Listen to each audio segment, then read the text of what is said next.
Hey honey bunches, welcome back to another Vlogmas. Okay, let's quickly talk about those potato numbers because while they were so good, they were so rich, and I don't do so well with super rich stuff these days. Like the main example is like coconut milk.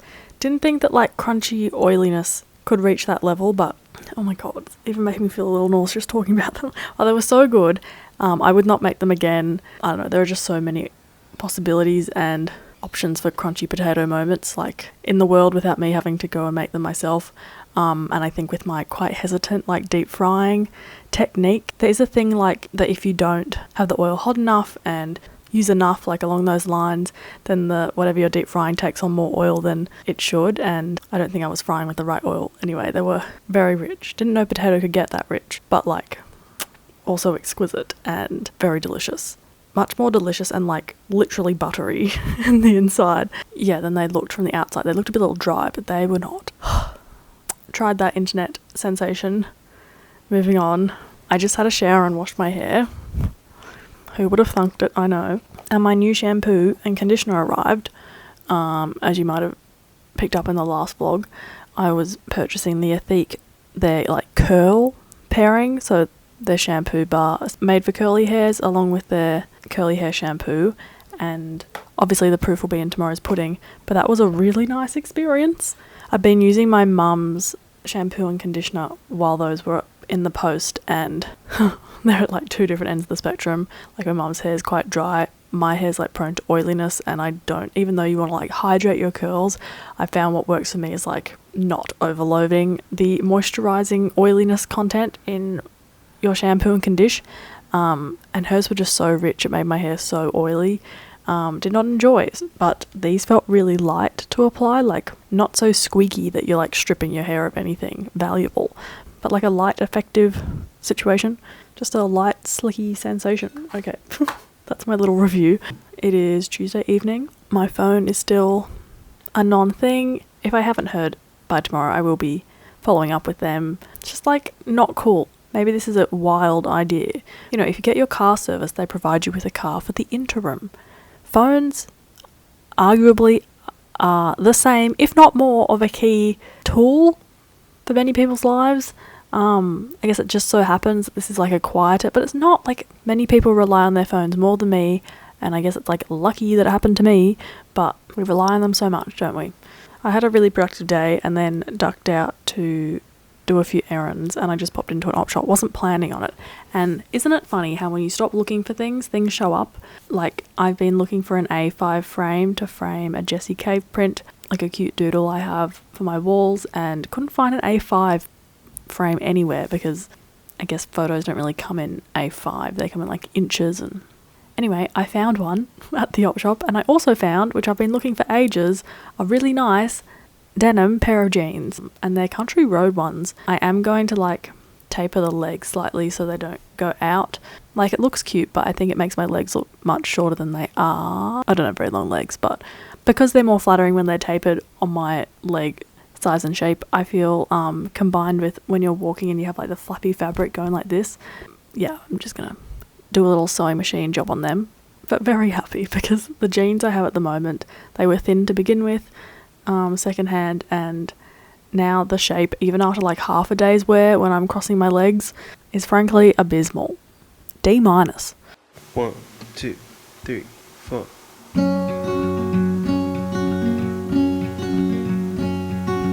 I am not a raincoat here to keep you warm, then go back in the closet after the storm. I'm not a match simply waiting to burn. All I am is a friend, your friend till the end.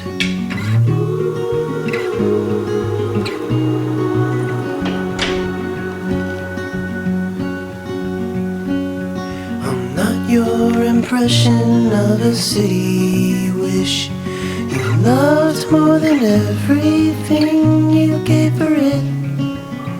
I'm not here to criticize the risk. All I am is a friend, your friend till the end. All I am is a friend, your friend till the end.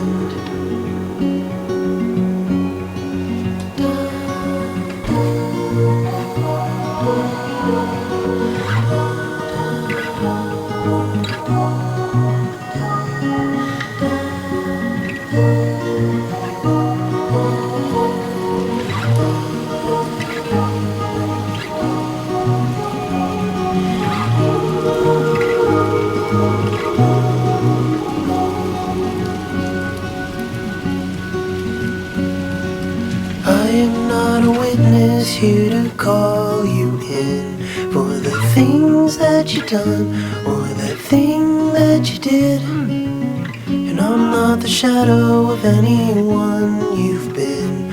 All I am is a friend, your friend to the end. All I am is a friend, your friend to the end. All I am is a friend, your friend to the end.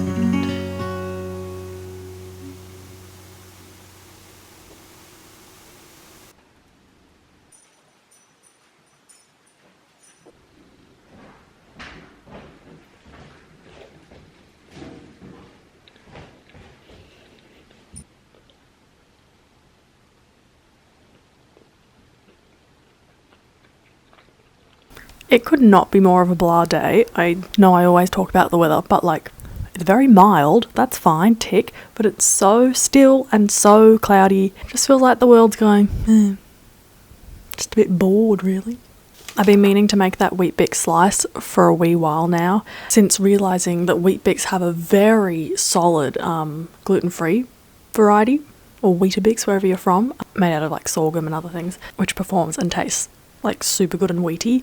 I thought, flour replacement in baking goods, and then like, oh yeah, Woman's Weekly like classic recipes for Weet-Bix biscuits. Duh. But no, that recipe was like all Weet-Bix and no flour for the dry ingredients. It was 12 Weet-Bix. And let's just say the first bite was quite Weet-Bix-y and a bit shocking, so I will bring that down, but really delicious, very malty. Nice chewiness, great with coconut, and I think doing sort of a crumb sheet cake where you do the icing and then maybe sprinkle over some gluten-free cookies and then like drizzle some sauce would be epic. I get a bit annoyed at myself how, to me at least, it's so obvious that my recipes are like an evolution of like learning something then building on the skill. Like you see that on different blogs like Minimalist Baker and like so many other plant curious blogs where they show you how to make something and then they show you how to use it or like build on that skill over time. I mean, it's just because it's such a new space and so everyone's like learning on the go and discovering new possibilities on the go, but was glad that that slice was not a complete disaster after the initial Weet-Bix shock. And then I have 2 new recipes on my website when this video goes up. What I was making before are these like so yummy. They're like light as clouds but rich, but like very fragrant and crunchy and creamy and soft and silky, like herb tofu ricotta balls. I don't know what I'm going to call them, but they're just like a very incredibly delicious herb tofu fritter that is held together by the mashed tofu as well as a nut cheese. I use like an almond feta, but you could use any sort of one that would break down and you could imagine it in like a binding agent situation. Then you add a heck ton of herbs, lots of different types, some cumin seeds, lemon, bring it all together and fry them, and then they become incredibly crispy and then like very creamy but like light as clouds. It's both things at once. On the inside they're divine. And then the other recipe is for a jelly slice which I made, I don't know, like months ago. I didn't write the recipe down and then I've found my way back to the recipe, good job baby, since. And yeah, the recipe's delicious. That's like quite a vintage classic biscuit, cream cheese, red jelly on top. There's more and more vegan jellies out there. I did actually look up whether you can melt already set jelly, because aeroplane jelly at Woolworths is sold. There's one vegan variety that's in like a little pot, so you could melt that down and then re-pour it and set that as the top. Or there's Simply Delish, that's around at heaps of health food stores and online, and then the UK there's Just Whole Foods, that brand, do a vegan jelly, or they're often called gel desserts.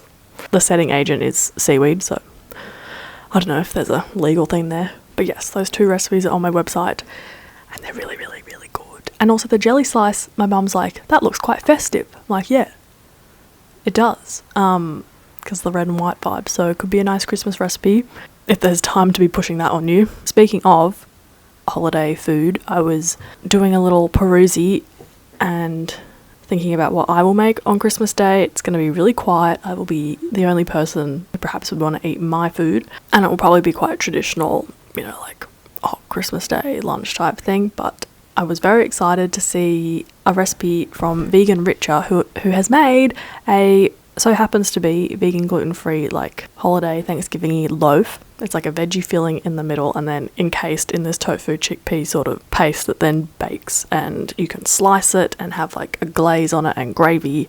It's like the main affair type element, and it looks really yummy, and you don't need like Vital Wheat gluten because it's not really a mock meat copycat, but it has really great reviews, so I'm going to be making that.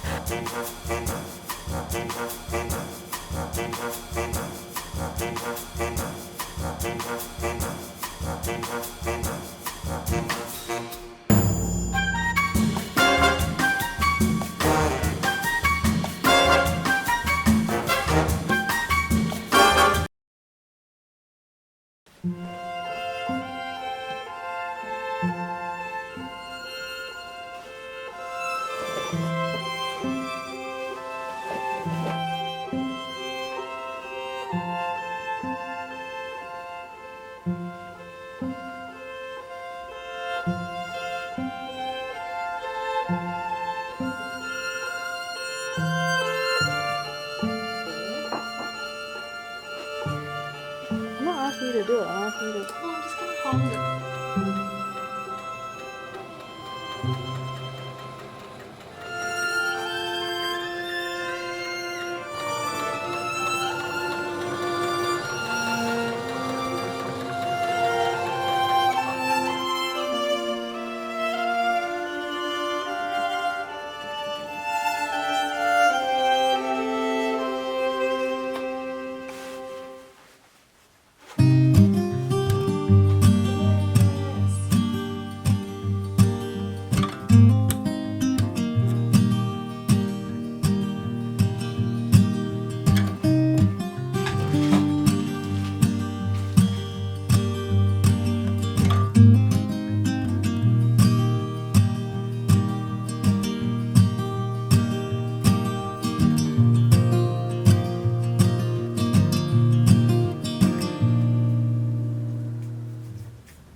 Hello, I haven't filmed much today, been a bit of a weird one. I really thought I would be going to pick up, I am getting a replacement phone, so that's a win, although they just haven't contacted me saying it's ready to pick up, so yeah. And then my grandmother was in hospital all day, she's fine, but then there's been this like super horrific, just too awful to even imagine, accident in Tasmania, which is a little island bit at the bottom if you didn't know, where on like last day of school celebrations at a primary school, a jumping castle flew up 10 meters in the air and 5 kids have died. So yeah, many of them year 6s, which I don't know why that makes it worse or anything, but I guess like the girl I nanny is in year 6, and I was just looking at photos from her graduation this morning.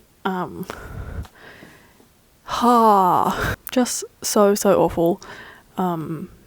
Yeah, so not like a super cheery day. These jeans, she is mighty pleased. The fabric's a little bit stretchy, so they're kind of like the mum jean vibe and very thick, but they don't cut off your circulation and they're very comfortable. So I'm very glad I have an eye for at least pant potential when I'm at op shops and have the very basic sewing skills to like tailor the leg type. I was doing some further cost analysis type of thing this afternoon, which is not super duper surprising, but it's just like a reminder of, wow, yeah, this field I'm in, how much effort you work to the monetary reward. I know there's not like 7 years of study in it or anything. Well, there's lifelong learning in every field. I just mean a different type of full-time learning. Yeah, it's like, selling food or food writing. It's a interesting field, but no, I'm really glad I've like put some numbers to it and can like do a breakdown of stuff. I think the problem I have, because what I'm doing is like imagining selling food at markets, and I think the problem I have is I really like to cook everything, but that's not really smart like business sense, and like specializing in something everyone says is the way to go, but I think I'd struggle to be like specialized in one area. I think I just know in my soul that, you know, even if something is the best it can be, everyone's tastes are so different, and being the people pleaser that I am. I just know that like everyone's so different, has different tastes, and like to have something for everyone. But then you can't please everyone, and that's fine. Lots to think about, but I'm glad I did some mathy breakdown this afternoon.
Is falling apart, far out. Hey everyone, it is about 1 o'clock on Friday. It's a really nice day. It's gonna be like 30 degrees. I might go for a swim later. I apologize if I'm coming off a bit like less patient, a bit irritable. That's because my phone I know they're issuing me a new one, but I don't understand why it's taking so long. Anyway, I called the store this morning and they're like, just wait for your email, and I'm like, thank you very much. And at the latest they said I should get that email saying it's a replacement phone's ready for pickup on Monday or Tuesday next week. So don't mean to vent your ear off about the shitty situation. I was wanting to go into the city today, but don't really feel comfortable trying to meet up with friends while also navigating traffic, also not having like a GPS on me to do that. So I'm doing something else, which is going to like a multi-Asian supermarket. They don't have this rice flour that you make shokupan out of, and I really don't think my chances of buying it in Melbourne are very high. So yeah, I'm gonna go there, fingers crossed they have it, and depending on how I'm going for time, pick up a few more things for more like Christmas cookies at a supermarket, and maybe go to another rock shop.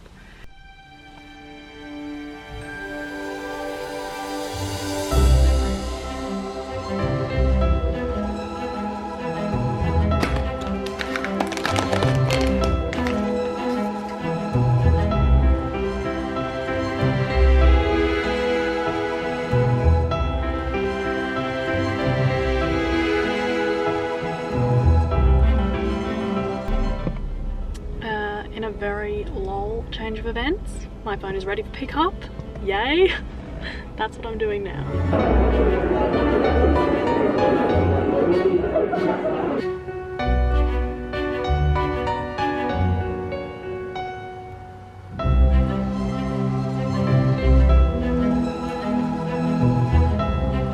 I have a fully functioning phone and haven't lost anything. Yay! So over it now. Phones, technology, conglomerates. Ew. I'm and ahhing and not really feeling it, but I think it would be good for me. So I'm gonna go to the beach for a little dip.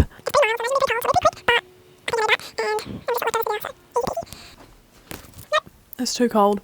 Can't do it. So I'm eating one of these instead, and wow, they're good. I wish they rippled and spread a bit better. I mean, all the elements are there. They are crispy on the outside and very soft and fudgy and browny like in the middle, but they just could have done some more concentric circles, you know. We live and learn, and they're terrific. That's better. Instead, I am going to do far superior option, frankly, and that is read my dear friend Lynn's beautiful dear book. There is so much wisdom, ray beam talent in this. She's in Singapore, and we actually spoke for the first time a couple of weeks ago, which was extra special. And she brought this out a couple of weeks ago, and I couldn't be prouder. More honoured to know someone. It's called Shelf Life, Steamed Cake, Waffles, Breads and More, Singaporean Small Batch Baking. They're all vegan recipes. And her illustrations are dotted throughout.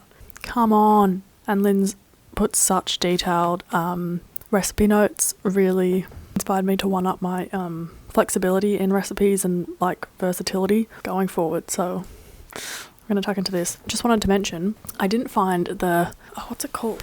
Mizu Hochikara rice flour that you make really good shokupan out of. That's a bummer. I can still make it, and maybe I can make my own shokupan like bread with whole rice, because whole sushi rice is readily available, obviously, and then add some other flour in there. Who knows, and like make it work with what's available for me. But I'm so glad I went. Found so many fabulous things. Those mochi ice cream, there was a mango flavour. Got some of them. Got a massive thing of roasted sesame seeds, pickled ginger, lots of potato starch, a different rice flour, tofu that's in like ribbons so you can use it as like noodles or in a noodle dish, tofu puffs, just loads of things I know I'll use.